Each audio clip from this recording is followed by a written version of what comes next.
네, 안녕하세요, 여러분. 오늘 저희와 함께 깊이 파헤쳐볼 주제, 정말 많은 분들이 주목하고 계실 텐데요. 바로 가성비 뷰티의 아이콘이죠. 특히 Z세대의 정말 뜨거운 사랑을 받아왔던 ELF 뷰티, 티커 심볼 ELF 이야기입니다. 이 ELF 뷰티 주가가 2025년 11월 6일이었죠. 단 하루 만에 무려 35% 이상, 정말 엄청난 폭락을 하면서 시장에 큰 충격을 주었습니다. 그래서 오늘 저희는 여러분께서 제공해 주신 이 회사의 실적 발표 자료, 그리고 월스트리트 분석가들의 보고서들, 또 관련 산업 동향 리서치까지 이 다양한 자료들을 바탕으로 한번 제대로 파헤쳐 보려고 합니다. 이 현상의 표면 아래에는 과연 어떤 본질이 숨겨져 있을까? 단순히 발표된 숫자 너머에 무엇이 이런 급격한 변화를 촉발시킨 건지, 그 근본적인 원인은 뭐고, 또 앞으로 ELF 뷰티 앞에는 어떤 과제들이 놓여 있는지 여러분과 함께 좀 다각적으로 그리고 깊이 있게 탐색해 보겠습니다. 네, 본격적인 분석에 앞서서 이 점은 반드시 먼저 짚고 넘어가야 할 것 같습니다. 이번 분석에서 저희가 다루는 모든 내용은 어디까지나 정보 제공 및 참고 목적으로만 활용되어야 합니다. 특정 종목이나 섹터에 대한 매수 또는 매도를 절대 추천하는 것이 아님을 다시 한번 분명히 밝힙니다. 모든 투자 결정과 그에 따른 최종 책임은 전적으로 투자자 본인에게 있다는 점 꼭 기억해 주시기 바랍니다. 네, 중요한 말씀 감사합니다. 자, 그럼 진짜 본격적으로 시작해 볼까요? 이 폭락의 방아쇠를 당긴 건 뭐니 뭐니 해도 역시 실적 발표였죠. ELF 뷰티가 내놓은 그 성적표, 그 숫자들, 이게 우리에게 뭘 말해주고 있는 걸까요? 그렇습니다. 이 숫자라는 게 종종 위기의 어떤 전조를 보여주기도 하죠. ELF 뷰티의 경우 2026 회계연도 2분기 실적 그 자체도 물론 문제였지만 특히나 앞으로의 전망치, 이 미래 가이던스가 시장의 기대감을 그냥 산산조각 내버렸다고 봐야 합니다. 우선 매출부터 좀 자세히 들여다보면요. 3억 4,390만 달러를 기록했어요. 이게 전년 같은 기간하고 비교하면 14% 증가한 수치이긴 합니다. 성장 자체는 했죠. 네, 14%면 그래도 성장한 거 아닌가요? 네, 성장률 자체만 보면 나쁘지 않아 보일 수도 있는데 문제는 시장 분석가들이 예상했던 그 기대치, 그게 3억 6,795만 달러 수준이었거든요. 그러니까 예상치에는 한참 못 미친 거죠. 이 매출 성장이 기대치를 밑돌았다. 이게 첫 번째 실망 요인이었던 겁니다. 아, 성장 자체는 했지만 시장의 그 높은 눈높이에는 한참 부족했다 이런 말씀이시군요. 근데 제가 듣기로는 주당 순이익 그 EPS라고 하죠. 그거는 또 예상치를 웃돌았다고 하던데요. 그거는 어떻게 된 건가요? 맞습니다. 주당 순이익, 그러니까 EPS, 기업이 벌어들인 순이익을 총 발행 주식수로 나눈 값이잖아요. 이게 0.68달러를 기록하면서 시장 예상치였던 0.57달러는 넘어섰어요. 그래서 이 지표만 딱 놓고 보면 괜찮은 거 아닌가? 하고 긍정적으로 보일 수도 있어요. 네, 그렇죠. 이익은 잘 냈다는 거니까. 그런데 시장은 특히 ELF 뷰티 같은 이런 성장주에 투자하는 사람들은요. 당장의 이익 수치보다는 기업의 미래 성장 잠재력, 이걸 더 중요하게 보거든요. 그런 관점에서 보면 매출 증가세가 둔화됐다는 거, 이게 훨씬 더 예민하게 받아들여진 겁니다. 특히 ELF처럼 그동안 정말 가파른 성장세를 보여왔던 기업에게 이 매출 성장 둔화라는 건 어쩌면 성장 스토리가 꺾이는 거 아니냐, 이런 심각한 우려를 낳게 하는 거죠. 아, 그러니까 현재 얼마를 벌었냐 보다는 앞으로 얼마나 더 성장할 수 있느냐, 이 기대감이 주가에 더 결정적인 영향을 미쳤다. 이런 해석이군요. 그런데 이것보다 더 시장을 그냥 얼어붙게 만든 결타가 있었다고요. 그게 바로 미래 실적 전망치, 즉 가이던스 하향 조정이었다면서요. 바로 그겁니다. 그게 정말 투자자들의 불안감을 그냥 극대화시킨 결정타였어요. ELF가 2026 회계연도 전체 매출 가이던스, 그러니까 회사가 앞으로 이 정도는 벌 수 있을 것 같다라고 제시하는 목표 매출액 범위요. 이걸 15억 5천만 달러에서 15억 7천만 달러 사이로 제시했습니다. 근데 앞서 말씀드린 것처럼 시장 분석가들의 예측치 평균, 즉 컨센서스는 16억 5천만 달러였거든요. 와, 16억 5천만 달러를 기대했는데 최대 15억 7천만 달러라니. 차이가 꽤 큰데요? 상당히 크죠. 거의 1억 달러 가까이 차이가 나는 거니까요. 이게 정말 충격적이었고요. 마찬가지로 조정 EPS 가이던스 역시 2.80달러에서 2.85달러 사이로 제시했는데 이것도 시장 컨센서스였던 3.53달러보다 아주 훨씬 낮은 수치였습니다. 매출이랑 이익, 양쪽 모두에서 미래 전망치를 시장 기대보다 이렇게나 낮게 잡았다니 이건 뭐 단순히 이번 분기 실적이 좀 안 좋았다, 이 수준을 넘어서는 거네요. 앞으로 상당 기간 동안 어려움이 계속될 수도 있다, 이런 아주 강력한 신호로 시장이 받아들일 수밖에 없었겠어요. 정확히 보셨습니다. 시장은 이 가이던스를 보고 ELF의 성장 둔화가 이게 그냥 일시적인 부진이 아닐 수도 있겠구나. 이건 정말 심각한 경고 신호다. 이렇게 받아들인 겁니다. 근데 여기서 끝이 아니에요. 여기에 더해서 수익성 악화 문제까지 또 수면 위로 드러났습니다. 이번 2분기 총 마진율이 69%를 기록했는데요. 이게 관세 비용 증가의 여파로 전년 동기 대비해서 약 1.65%포인트, 금융용어로는 165 베이시스 포인트, BP라고 하죠. 이게 감소한 결과입니다. 165bp요? 그럼 1.65% 수익성이 하락했다는 뜻이죠? 네, 맞습니다. 참고로 100bp가 1%포인트니까요. 그러니까 원가 부담이 늘어서 이익률이 그만큼 깎였다는 의미죠. 근데 그 수익성 하락의 원인이 관세비로 증가 때문이라니 이게 좀 의외인데요. ELF 뷰티가 뭐 관세 문제에 특별히 취약한 그런 사업 구조라도 가지고 있는 건가요? 네, 바로 그 부분이 ELF가 가진 구조적인 약점 중 하나로 계속 지목되어 왔습니다. 현재 ELF가 만드는 제품 생산 물량의 약 75%를 중국에 의존하고 있거든요. 75%나요? 와, 정말 높은데요? 그렇죠. 이게 뭘 의미하냐면 미국과 중국 간의 무역 갈등이 다시 심해지거나 아니면 미국의 대중국 관세 정책이 갑자기 변경될 경우 ELF는 정말 직접적인 타격을 받을 수밖에 없는 구조라는 겁니다. 이번 실적 발표에서도 실제로 이 관세 부담이 마진율 하락의 주요 원인 중 하나로 작용했고요. 결국 보면 매출 성장세는 꺾이고 있는데 원가 부담은 오히려 늘어나는 그야말로 이중고에 처한 상황인 겁니다.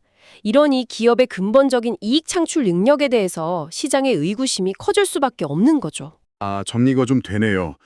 그러니까 기대에 못 미친 매출 성장, 그리고 너무나 충격적이었던 미래 가이던스 하향 조정, 여기에 더해서 중국 생산 의존도 때문에 생긴 관세 문제로 인한 수익성 악화, 이 세 가지 악재가 그냥 동시에 터져버리면서 재무적인 측면에서 아주 심각한 균열이 드러났다, 이렇게 요약할 수 있겠군요. 자, 그럼 이제 시선을 좀 돌려서 시장 반응을 한번 살펴보죠. 실적 발표 이후에 월스트리트 전문가들의 반응은 구체적으로 어땠습니까? 분위기가 정말 급격하게 싸늘해졌다고 하던데요. 네, 실적 내용 자체도 물론 실망스러웠지만 월가의 반응은 정말이지 더욱 냉담했습니다. 그 주요 투자은행 IB들이 마치 서로 약속이라도 한 것처럼 연이어 ELF 뷰티에 대한 부정적인 평가를 쏟아냈어요. 아주 대표적인 사례가 파이퍼 샌들러라는 투자은행인데요. 여기서는 ELF에 대한 투자 의견을 기존의 비중 확대에서 중립, 뉴트럴로 하향 조정했습니다. 비중 확대에서 중립으로요? 그게 구체적으로 어떤 의미 변화가 있는 건가요? 네. 간단히 설명드리면 비중 확대는 시장 평균 수익률보다 더 높은 수익률을 기대하니까 좀 적극적으로 투자해라, 이런 추천이고요. 반면에 중립은 그냥 시장 평균 수준의 수익률을 예상하니까 뭐 더 사지도 말고 팔지도 말고 그냥 가지고 있어라, 이런 의견이라고 보시면 됩니다. 강도가 확 낮아진 거죠. 근데 더 충격적인 건 목표 주가였어요. 기존에 150달러를 제시했었는데 이걸 단번에 100달러로 무려 3분의 1이나 낮춰 잡았습니다. 150달러에서 100달러로요? 와, 이건 정말 이례적인 수준의 평가절하 같은데요. 보통 이렇게까지 큰 폭으로 내리나요? 흔치 않죠? 정말 카멜퍽의 하향 조정입니다. 그리고 파이퍼 샌들러만 그런 게 아니었어요. 뱅크 오브 아메리카 역시 목표 주가를 기존보다 낮춰서 130달러로 제시했고요. 또 UBS 같은 경우에도 원래 150달러였는데 105달러로 목표 주가를 내렸습니다. 이렇게 이름만 대면 알만한 유명 투자은행들이 줄줄이, 그것도 아주 큰 폭으로 목표 주가를 낮췄다는 이 사실 자체가 시장의 신뢰가 얼마나 급격하게 얼어붙었는지를 아주 단적으로 보여주는 증거라고 할 수 있겠습니다. 네, 정말 월가의 외면이 차갑게 느껴지네요. 그럼 이 여러 투자은행들이 공통적으로 우려를 표명했던 핵심적인 이유, 그게 뭘까요? 어떤 부분을 가장 문제 삼았던 건가요? 분석가들이 가장 날카롭게 그리고 공통적으로 지적했던 부분은 바로 핵심 ELF 브랜드 사업의 성장 둔화였습니다. 이게 가장 뼈아팠던 거죠. 아까 잠깐 언급했던 파이퍼 샌들러의 분석 보고서를 좀 더 자세히 들여다보면 아주 흥미로운 대목이 나오는데요.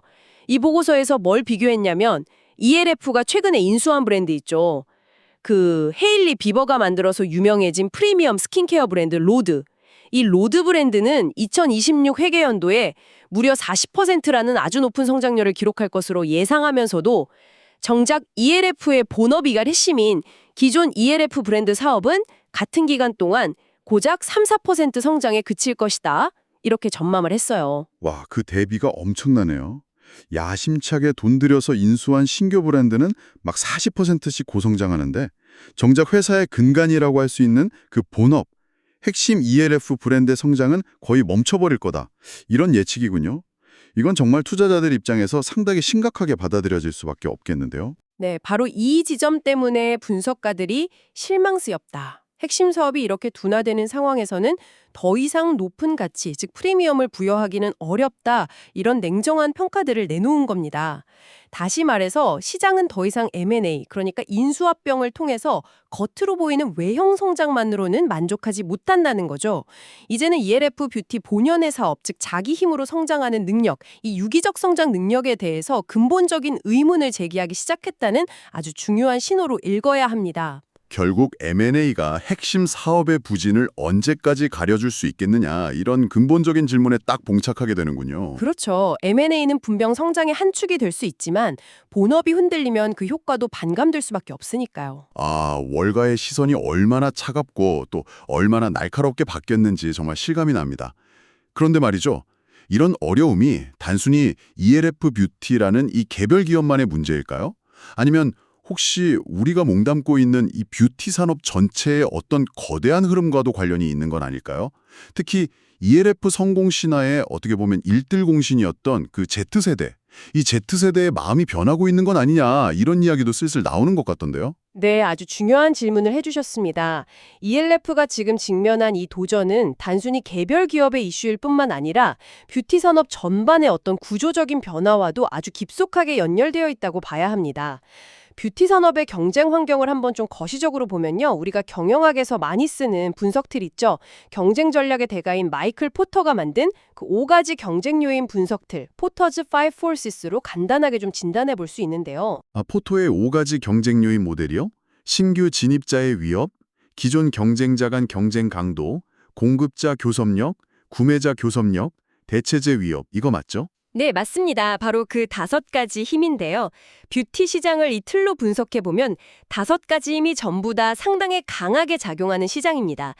즉, 새로운 브랜드가 시장에 들어오기는 비교적 쉽고 낮은 진입장벽, 이미 수많은 브랜드들이 치열하게 경쟁하고 있으며 높은 경쟁 강도, 소비자들은 언제든 다른 제품으로 갈아탈 수 있는 선택지가 많고 높은 구매자 교섭력, 비슷한 효과를 내는 대체 상품도 많다. 높은 대체제 위협, 공급자 교섭력은 상대적으로 낮을 수 있지만 전반적으로 보면 거의 완전 경쟁에 가까운 구조라는 거죠.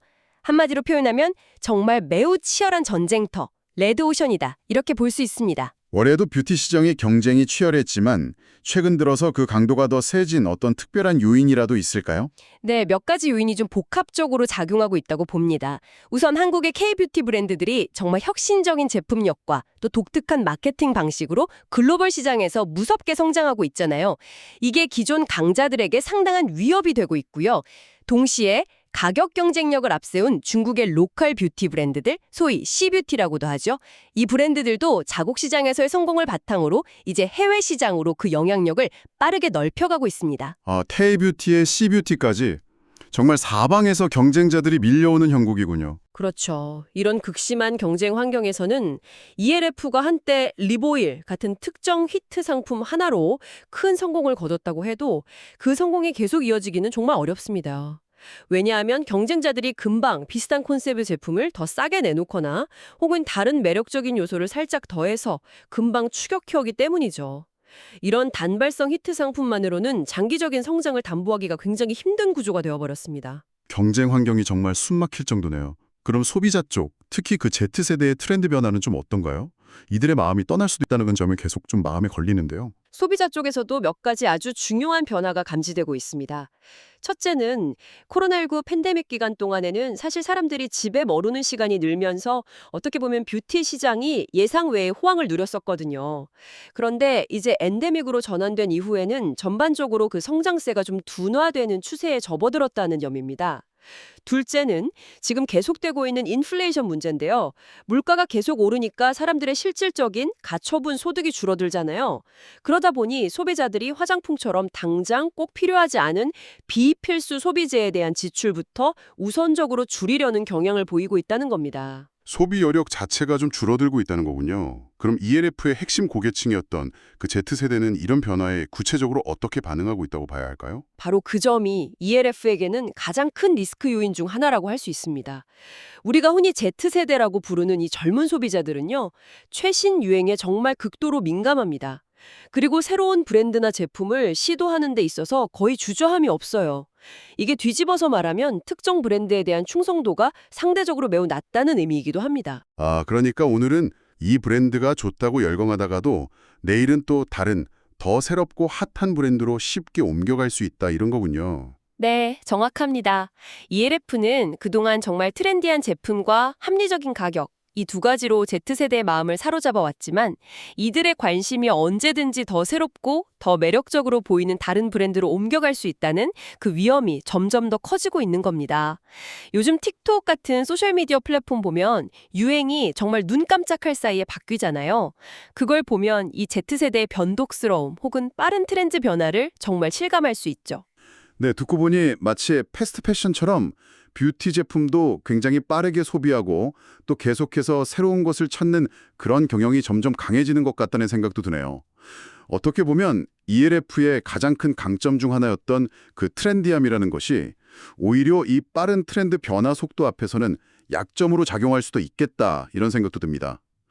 와, 정리해보면 경쟁은 점점 더 심화되고 소비자들의 지갑은 얇아지고 핵심 고객층인 Z세대는 언제 떠날지 모르는 불안감까지 이 산업 환경도 결코 우호적이지만은 않군요. 그렇다면 이제 시야를 조금 더 넓혀서 개별 기업이나 산업 수준을 넘어서는 더 큰 환경, 이 거시경제 환경의 영향은 또 어떻게 봐야 할까요? 이것도 무시할 수는 없겠죠. 물론입니다. 아무리 잘 나가는 기업이라도 이 거시경제라는 거대한 파도 앞에서는 자유로울 수가 없죠. 현재 ELF 뷰티를 둘러싸고 있는 이 거시경제 환경 역시 몇 가지 좀 중요한 역풍 요인들을 안고 있습니다. 가장 먼저 아까 잠시 언급했던 그 관세 리스크, 이걸 좀 더 깊이 있게 들여다볼 필요가 있습니다. 네. 그 생산의 75%를 중국에 의존한다는 점, 이게 정말 계속해서 발목을 잡는 느낌이네요. 어떻게 보면 지정학적 리스크에 너무 크게 노출되어 있는 거 아닌가, 이런 생각도 계속 들고요. 정확한 지적입니다. 이처럼 특정 국가, 특히 지금처럼 미국과 관계가 민감한 중국에 대한 생산 의존도가 이렇게 높다는 것은요, 미중 간의 무역 갈등이 다시 심화되거나 혹은 미국의 관세 정책 기조가 갑자기 바뀔 경우에 ELF에게는 직접적인 원가 상승 압력으로 작용할 수밖에 없습니다. 뿐만 아니라 예측 불가능한 경영 환경이라는 이중의 부담으로 작용할 수밖에 없죠. 이건 단순히 비용 문제를 넘어서서 ELF가 그동안 가장 큰 강점으로 내세웠던 가격 경쟁력, 그리고 회사의 전체적인 수익 구조 자체를 근본적으로 흔들 수 있는 아주 핵심적인 전략적 리스크 요인이라고 봐야 합니다. 이게 결국 안정적인 글로벌 공급망 관리가 기업에게 얼마나 중요한지를 아주 여실히 보여주는 사례라고 할 수 있겠습니다. 네. 관세 리스크는 정말 ELF의 아킬레스건처럼 보이네요. 그럼 이 문제 외에 또 다른 거시경제적인 부담 요인은 없을까요? 예를 들면 경기 침체 가능성 같은 것들이요? 네, 바로 그 점입니다. 글로벌 소비 둔화 및 경기 변동 가능성, 이것도 중요한 요인이죠. 현재 미국을 포함해서 전 세계 여러 주요 국가들에서 경제 성장세가 좀 둔화될 수 있다, 이런 우려의 목소리가 계속 커지고 있잖아요. 만약에 경기가 실제로 예상보다 더 둔화되는 국면에 접어든다면 소비자들은 당연히 지갑을 닫게 될 것이고, 이는 화장품과 같은 소비재 기업들에게는 직접적인 매출 타격으로 이어질 가능성이 매우 높습니다. 그런데 여기서 또 궁금한 게 생기는데요. ELF는 가성비를 전면에 내세우는 브랜드잖아요. 그러면 오히려 경기가 어려워질 때 소비자들이 비싼 프리미엄 브랜드 대신 ELF 같은 브랜드를 더 찾게 될 수도 있지 않을까요? 예전에 경제 위기 때 립스틱 판매가 늘었다는 소위 립스틱 효과 같은 그런 현상을 기대해 볼 수도 있지 않나 해서요. 아, 네. 그럴 가능성도 물론 있습니다. 립스틱 효과처럼요. 하지만 여기에는 약간의 양면성이 존재합니다. 경기 호황기나 혹은 아주 완만한 침체기 정도에서는 소비자들이 말씀하신 것처럼 ELF를 고가의 프리미엄 브랜드를 대체할 수 있는 아주 합리적이고 현명한 선택지, 즉 가성비템으로 여길 수 있어요. 하지만 경기가 정말 본격적으로 악화돼서 소비 여력 자체가 크게 위축되는 상황이 온다면 그때는 소비자들이 이 가성비 제품마저도 당장 필요하지 않은 사치품이나 비필수 지출 항목으로 간주하고 소비 자체를 그냥 줄여버릴 가능성도 있다는 겁니다. 아, 그러니까 경기가 적당히 안 좋을 때는 대안이 될 수 있지만 정말 심각하게 나빠지면 아예 소비 대상에서 제외될 수도 있다. 이런 말씀이시군요. 그렇죠. 즉 경기가 좋을 때는 프리미엄 브랜드의 대안제 역할을 충실히 하지만 경기가 정말 나빠지면 아예 지출 삭감의 대상이 될 수도 있다는 그런 딜레마가 있는 겁니다. 이것이 바로 ELF의 가성비 포지셔닝이 가진 양날의 검이라고 할 수 있겠습니다. 와, 정말 생각보다 훨씬 복잡한 문제들이 얽혀 있었네요. 지금까지 재무적인 균열부터 시작해서 월가의 차가운 시선, 또 급변하는 산업 환경, 그리고 거시경제의 역풍까지 정말 다양한 각도에서 ELF 뷰티가 처한 상황을 심층적으로 분석해봤습니다. 자, 그렇다면 이 모든 요인들을 다 종합했을 때 우리는 어떤 결론에 도달할 수 있을까요? 이 복잡하게 얽힌 퍼즐 조각들을 좀 맞춰서 전체 그림을 한번 그려주시죠. 그래서 이 모든 것이 의미하는 바는 무엇일까요? 네, 지금까지 저희가 논의한 내용들을 한번 쭉 엮어보면요. ELF 뷰티의 이번 주가 폭락 사태는 단순히 한 분기 실적이 시장 기대에 미치지 못했기 때문에 발생한 어떤 일회성 해프닝이나 사건이 아니라는 점이 아주 분명해집니다. 이건 그동안 ELF의 눈부신 성공을 뒷받침해왔던 그 고속성장이라는 아주 강력한 내러티브, 이 성장 스토리가 이제는 지속 가능성과 수익성이라는 아주 냉엄한 현실에 시험대에 오르면서 표출된 여러 요인들이 아주 복합적으로 얽히고 설킨 위기 상황이다. 이렇게 진단하는 것이 가장 타당해 보입니다. 이러한 복잡한 상황을 우리가 기업 분석할 때 자주 활용하는 그 수엇 분석들 있죠? 강점, strength, 약점, weakness, 기회, opportunity, 위협, threat. 이 네 가지 요인을 통해서 정리하면 현재 상황을 더욱 명확하게 이해할 수 있을 것 같습니다. 아, 수엇 분석. 네, 좋네요. 그걸로 정리해 주시면 저희 청취자분들도 ELF 뷰티의 현재 상황을 딱 입체적으로 파악하시기 좋겠습니다. 강점부터 한번 들어볼까요? 사이에서 가지고 있는 높은 인지도와 영향력, 이게 가장 큰 자산이겠죠. 그리고 고가 명품 화장품의 저렴이 버전, 소위 듀프 문화를 아주 영리하게 활용하는 탁월한 디지털 마케팅 역량, 이것도 빼놓을 수 없고요. 마지막으로 월마트나 타겟 같은 아주 대중적인 유통 채널을 통해서 확보한 높은 시장 접근성과 그에 기반한 가격 경쟁력, 이런 것들을 ELF의 핵심 강점으로 꼽을 수 있겠습니다. 네, 확실히 Z세대 공략, 디지털 마케팅, 가격과 유통, 이 부분은 ELF가 정말 잘해왔던 영역이죠. 그럼 반대로 약점, 위크니스는 어떤 것들이 있을까요? 약점으로는 역시 이번 사태의 직접적인 원인이 된 핵심 ELF 브랜드 자체의 성장 동력 약화. 이게 가장 큰 문제고요. 그리고 앞서 계속 지적했던 높은 중국 생산 의존도에서 비롯되는 관세 및 지정학적 리스크에 대한 취약성. 이것도 심각한 약점입니다. 또 하나 덧붙이자면 성장을 위해서 점점 더 M&A, 즉 외부 기업 인수에 대한 의존도가 높아지는 경향을 보인다는 점, 이것도 장기적으로는 부담이 될 수 있는 약점으로 볼 수 있겠습니다. 그렇군요. 핵심 사업 둔화, 중국 의존 리스크, M&A 의존도 증가, 이런 것들이 주요 약점이군요. 그렇다면 ELF 뷰티에게 주어진 기회 요인과 또 앞으로 헤쳐나가야 할 위협 요인들은 어떤 것들이 있을까요? 네, 기회 요인부터 보자면요. 역시 가장 큰 것은 최근에 정말 거액을 투자해서 인수한 헤일리 비버의 로드 브랜드겠죠. 이 브랜드를 발판 삼아서 앞으로도 고성장이 예상되는 프리미엄 스킨케어 시장으로 성공적으로 사업 영역을 확장하고 또 시너지를 창출할 수 있는 잠재력. 이게 가장 큰 기회 요인 중 하나입니다.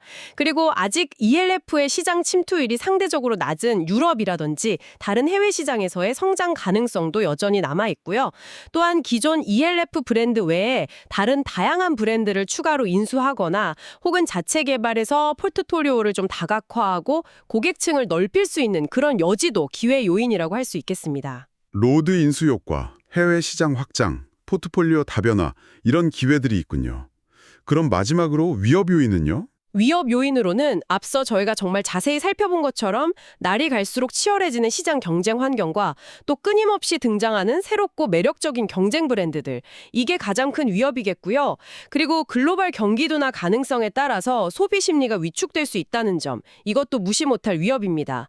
마지막으로 틱톡과 같은 소셜미디어 플랫폼의 트렌드가 정말 예측 불가능하게 급변함에 따라서 공들여 만든 마케팅 캠페인의 효과가 예전 같지 않거나 혹은 크게 달라질 수 있다는 그런 불확실성, 이것 또한 중요한 위협 요인으로 지적할 수 있습니다. 네, 이렇게 강점, 약점, 기회, 위협 요인들을 하나하나 짚어보니까 ELF 뷰티가 정말 복잡하고도 어려운, 어떻게 보면 중대한 기로에 서 있다는 것이 더 명확하게 느껴지네요. 그래서 결론적으로 현재 시장은 ELF 뷰티에게 몇 가지 아주 근본적이고 또 어려운 질문들을 던지고 있는 셈입니다.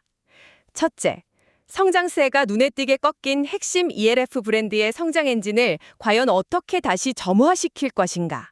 둘째, 관세나 지정학적 리스크 같은 외부 환경 변화에 너무나 취약한 현재의 비용 구조를 어떻게 개선하고 안정화시켜 나갈 것인가?